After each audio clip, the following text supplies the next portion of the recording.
안녕하십니까, 송영선입니다. 오늘은 6월 6일 현충일입니다.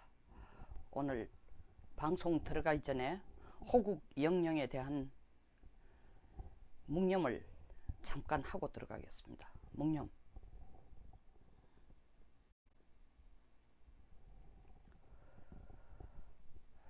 저는 오늘 오후 1시 광화문에서 자유총연합 걸기대에서 연설을 하도록 되어 있습니다. 날씨가 너무 덥기 때문에 못 오시는 분, 개인 사정에 의해서 참석이 어려우신 분들, 같은 내용은 아니지만 오늘 제가 전달하고자 하는 내용의 일부를 이 방송을 통해 말씀드리고 싶습니다. 역사 왜곡은 정신 왜곡입니다. 그리고 민족혼의 말살입니다. 가장 어린 나이 때부터 역사를 왜곡시켜 정신을 왜곡시킬 수 있는 것은 바로 가르치는 교과서나 더 나아가서는 군의 정훈 교재입니다. 최근 새로 만들어낸 교과서에서는 애국이나 안보라는 단어가 군 정훈 교재에서 없어지고 있습니다. 국방부에서 나오는 정훈 교재에서조차도 독재나 세습이라는 단어가 없어지고 있습니다. 1950년 6월 25일 민족사에서 절대로 용서할 수 없는 6.25 전쟁도 남침이라는 단어를 뺐습니다.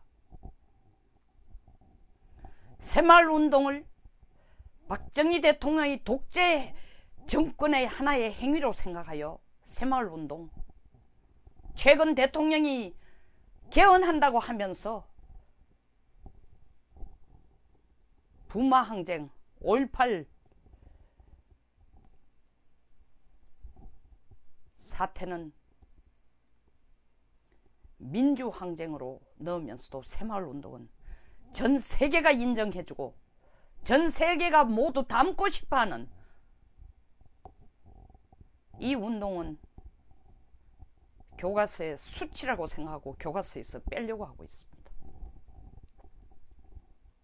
대한민국의 건국의 아버지 이승만 대통령 역시 독재자로 묘사하고 있습니다. 교과서를 통해 그들이 노리는 것은 히틀러가 독일 국민들에게 한 것과 같은 집단 체면입니다. 독일 국민들, 1차 세계대전 후에 경제 파탄에 빠진 독일 국민들, 히틀러의 등장에 대해서 전부 박수를 쳤습니다. 살려주십시오, 우리를. 이 어려운 엄청난 인플레이션과 경제의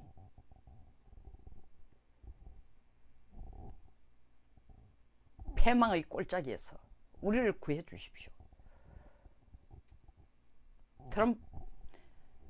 히틀러 독일 국민에게 희망을 줍니다. 그러면서 독일은 세계 유일한 국가가 될 수 있으며 가장 강한 국가가 될 수 있으며 독일이야말로 아리안족이라는 순수 혈통으로 유지시켜 나가야 된다고 했습니다. 그렇게 교육받은 독일 국민들, 그렇게 역사가 왜곡된 상태에서 교육을 받은 독일 국민들, 그들은 애국심이라고 생각했습니다. 유태인족을 죽이는 것을. 이렇게 역사 왜곡은 무서운 겁니다. 일제시대 마찬가지입니다. 그들은 35년간 36년간 대한민국을, 대한제국을 짓밟고 지디기고 우리를 식민지화하면서 일본이 얼마나 위대한지, 한국이 얼마나 비료하고 가난하고 못 배운 인간들인지 제대로 살려면 너희들 성과 이름을 바꾸고 새로 만들으라고 했습니다. 그러면서 그들의 위대함을 우리들에게 주입시키려고 했습니다.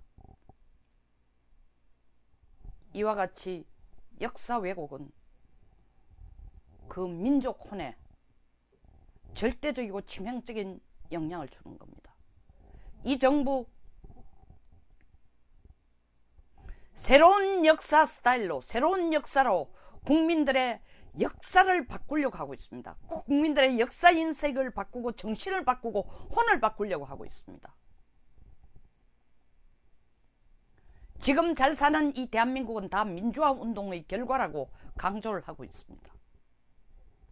박정희, 이승만 대통령 한 것은 독재 정권을 끌어는 것 이상 그 이하도 아닌 것으로 묘사하고 있습니다. 산업화의 아버지인 박정희 대통령이 없었다면은, 그 업적이 없었다면은 우리는 지금 세계 10대 경제대국 반열에 오르는 것을 꿈조차 꿀 수 없었고,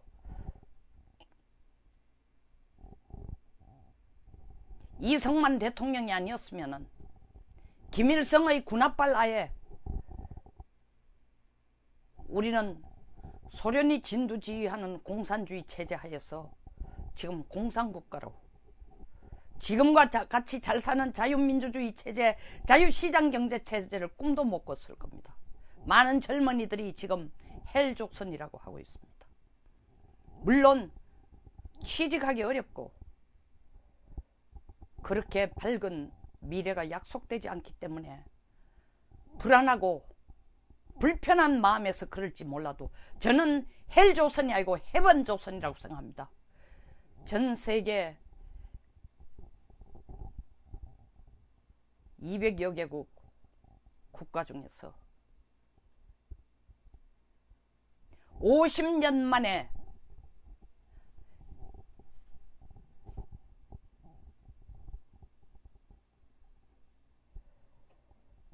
(400배의) 경제 성장을 한 나라는 대한민국뿐입니다. 우리는 기적을 이룬 국가입니다. 누구에 의했습니까? 훌륭한 지도자일 뿐만 아니라 그 지도자의 비전을 이해하고 박수치고 호응해주고 따라준 국민들 때문입니다. 왜곡된 역사 속에서 아니라 비전을 가진 역사, 앞으로 나가자는 역사, 우리가 잘 살고 존경받고 인정받는 국가가 되기 위해서 해야 될 일을 제시해준 리더들과 그리고 그 뜻을 이해하고 받들고 따라주는 국민에 의해서 지금의 대한민국은 만들어졌습니다.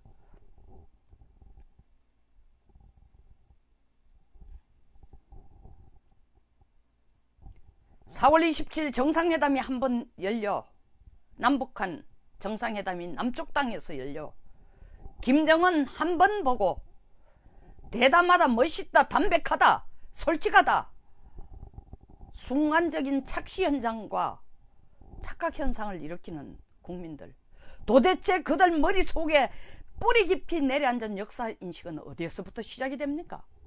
이게 누가 만든 대한민국입니까? 김정은이 누굽니까? 남북한을 600만 이상의 이산가족으로 만들고 허리 잘린 국가로 남도록 한 원흉이 바로 김정은의 할아버지입니다. 그 할아버지로부터 3대 세습을 이루어가 온 김정은이 판문점을 한번 다져갔다고 생각을 바꿀까요? 제발 정신 차리십시오. 그렇게 단순하시면 안 됩니다. 심지어 대통령까지 나서서 국민에게 2시간을 국가를 비우면서 국군 통수권자가 2시간을 국가의 안보를 이렇게 위험 상태에 두고 비우면서 김정은 만난 것을 우리는 친구처럼 만나는 사이라고 얘기하고 있습니다. 그것을 잘했다고 박수치는 숫자가 통계에 의하면 이 정부의 친정부 통계가 내놓은 것에 의하면 75% 이상이 잘했다고 박수친다는 것입니다. 제정신입니까? 박정희, 이승만은 나라를 망친 것뿐이고 87년 이후에 민주화 운동에 의해서 그리고 최근 촛불혁명에 의해서 이 나라를 만들었다고 스스로 자화자찬하는 그들,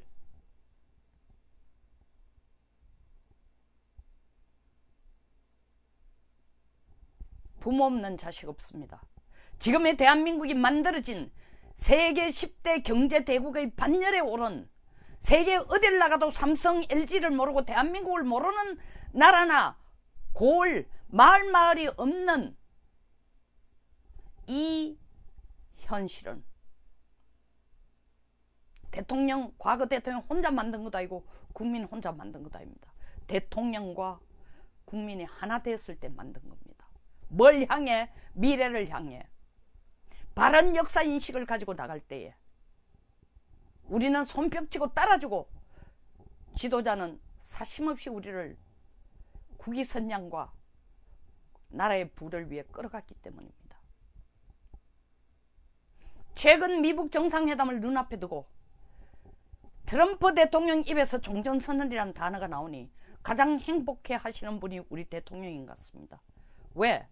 4월 27일 판문점 선언에서 6월달 종전선언을 남북 간에 이루겠다고 얘기한 것을 트럼프 대통령이 실천시켜 줄 것 같으니까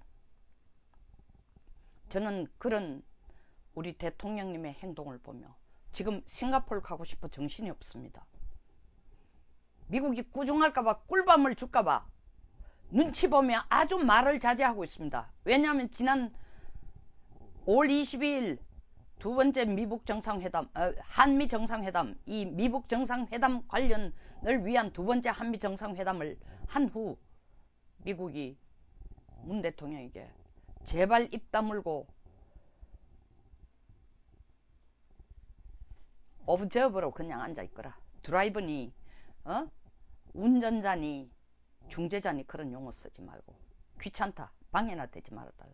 그러니까 눈치 보고 이거 말을 못하고 있습니다. 그러나 이 종전선언에 대해서 모든 걸 걸고 있는 문 대통령을 보면 저는 히틀러가 전쟁을 하지 않고 히틀러가 영국, 독일, 이탈리, 체코 어디도 침범하지 않겠다라는 말을 믿고 그 말에 협정을 해주는 1939년 뮌헨 협정을 들고 영국을 돌아오면서 이제 우리는 평화를 얻었다라고 떠든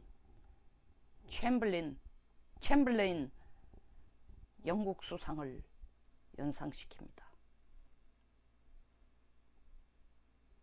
그때 히틀러에게 속지 마라고 얘기한 사람이 처칠입니다. 처칠은 너무나 인기가 없었죠. 영국 의회 내에서. 영국 국왕까지도 처칠을 아주 시답잖게 봤습니다. 무슨 말도 안 되는 소리를 하냐. 협정서에까지 전쟁 안 한다고 약속을 했는데 우리 문 대통령 똑같은 생각입니다. 종전선언을 하면 북쪽은 핵을 가지고 우리를 향해 쏘지도 않을 것이며 나만 그렇게 믿는 게 아니라 18년 전에 김대중 대통령도 정상회담을 북쪽과 한 후에 한반도에는 평화가 왔다. 북한이 핵을 만들 의지도 능력도 없다. 7년 후에 노무현 대통령 북한이 설사 핵을 만들어도 북한은 그것을 자위용으로 만든다. 때문에 북한 핵 만드는 건 이해할 수 있다.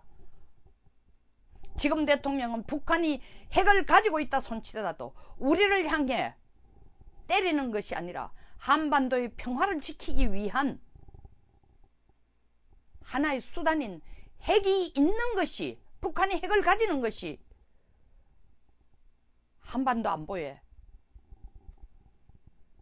결코 나쁘지 않다 라는 생각을 가진 대통령으로서는 이 종전선언 자체가 선물이라고 생각합니다. 많은 국민들 그렇지 않습니다. 과거 역사를 보십시오. 한반도 평화가 왔다 하고 난 뒤부터 핵은 개발되어 있고 한반도 평화가 정착됐다 하고부터는 미사일이 더 길길이 날뛰었습니다. 미국도 속았고 한국도 속았습니다. 또 속으시렵니까? 이 말이 대통령 귀에 들리지 않습니다. 판문점 선언의 6월에 선언에서 6월에 남북이 종전선언을 하겠다고 했으니까 그걸 지킨 것만 해도 국민과 약속한 걸 지킨 거다. 그리고 북한이 핵을 가지고 있어도 우리한테 대한 위협이 안 된다. 그리고 이 종전선언이야말로 남과 북의 완전한 비핵화를 위한 남쪽과 북한이 각각의 책임과 역할을 다하는 첫 스텝이다. 남쪽이 왜 책임이 있습니까? 남쪽이 왜 한반도 비핵화에 책임이 있습니까? 남쪽은 1991년 9월 26일 이미 핵을 다 없앴습니다. 근데 왜 우리가 책임이 있습니까? 그건 김정은 얘기입니다. 북한이 핵을 없애려면은 그에 상응하는 남쪽이 가지고 있는 핵능력, 직접 핵개발 능력이나 핵탄두를 가지고 있지는 않지만 유사시 미국이 지원할 수 있는 핵능력, 한미 군사훈련으로서 나타나는 것, 미국의 핵우산, 그리고 그런 핵능력을 가지고 훈련하는 주한미군, 그리고 끝나지 않는 정전상태, 이것을 다 풀어주는 것이 북한이 남쪽이 핵능력을 가지고 그들을 위협하지 않을 것이다라는, 위협할 것이다라는 두려움을 없애주는 거다. 그걸 우리가 해야 된다고 생각하는 게 문 대통령입니다. 그러니까 판문점 선언에서 남과 북의 완전한 비핵화를 위한 책임과 역할이라고 얘기했습니다. 챔벌린은 그렇게 자신만만하게 뮌헨 협정서를 들고 영국으로 돌아오면서 1938년 9월 29일 돌아오면서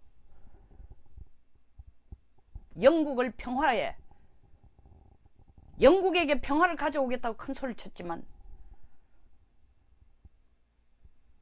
히틀러는 그 다음 해 9월 폴란드를 침공을 하면서 2차 세계대전을 일으킵니다.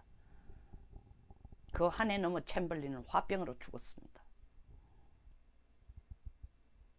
챔벌린이 히틀러를 개인적으로 만난 9월 15일 1938년 9월 15일은 챔벌린이 히틀러에게 전쟁하라고 간 게 아니라 그 당시 체코에 있는 주데텐 지역에 있는 독일 사람들에 대한 핍박이 너무나 크니까 그 영역을 히틀러에게 넘기라고 했습니다.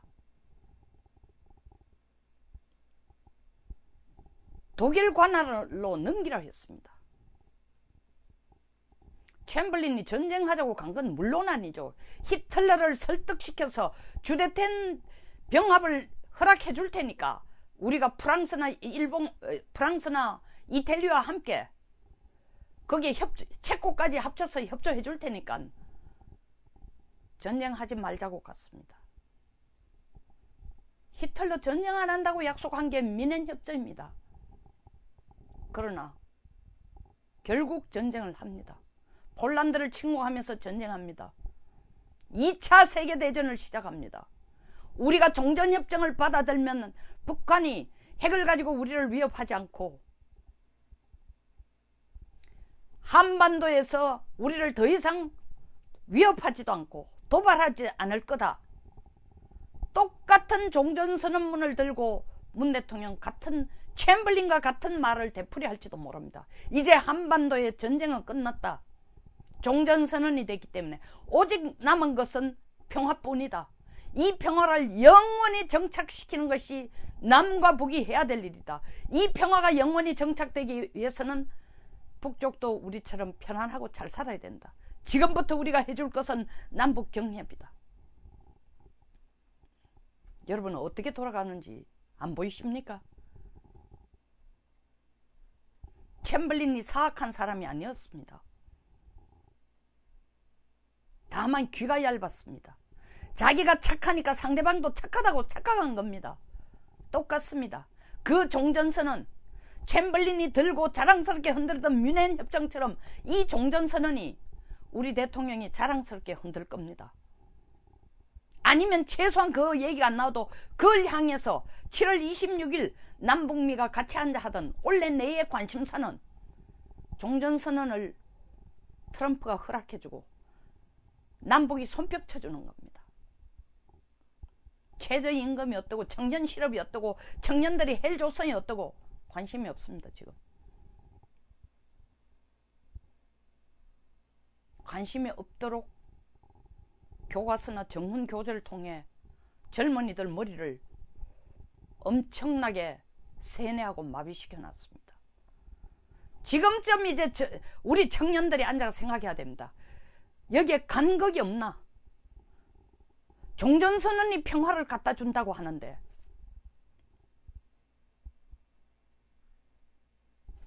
이 종전선언이 평화를 갖다 주기 위해서는 우리는 얼마나 많은 돈을, 설사 북쪽이 도발하지 않는다 해도 얼마나 많은 돈을 북쪽에 갖다 줘야 할 것인가?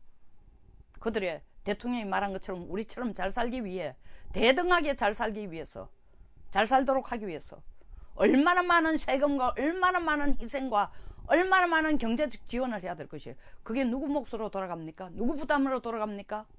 여러분들입니다. 이 젊은이들, 여러분들의 부담입니다. 이 간극을 한번 생각해 보셨어요?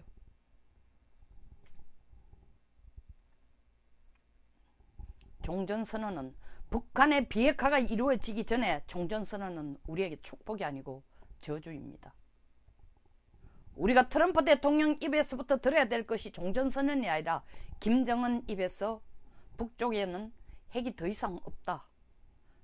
핵에 대한 어떤 애착도 없고 어떤 의도도 없다. 다 와서 봐라. 다 와서 조사해라. 다 와서 사찰하고 검증해라. 이 얘기를 우리가 들어야 합니다. 그 얘기를 듣도록 문 대통령이 최선을 다해주는 것이 대한민국 역사상 가장 위대한 대통령으로 남을 수 있는, 노벨 프라이즈보다도 노벨상보다 몇 배로 더 큰 상을 민족으로부터, 국민으로부터, 대한민국 국민으로부터 받는 것이 될 것입니다. 껍데기 뮌헨 협정 한 장을 들고 순간적인 평화가 온 것처럼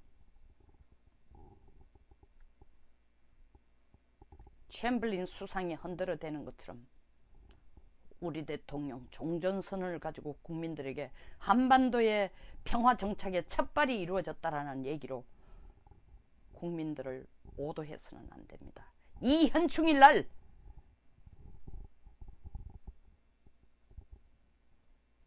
영령들이 들고 일어날 것입니다. 분노에 의해서, 좌절감에 의해서, 치욕에 의해서, 모욕감에 의해서. 여러분, 그들이 우리를 지켜주고 지금의 한국을 만든 분들입니다. 자랑스러운 대한민국입니다. 자랑스러운 대한민국을 계속 자랑스러운 대한민국으로 만들어가는 우리 국민이 하는 일입니다. 이번 지방선거뿐만 아니라 더 나아가서 대한민국을 끌고 갈 일에 있어서 다 여러분들의 선택이고 결정입니다. 감사합니다. 오늘 여기서 마치겠습니다.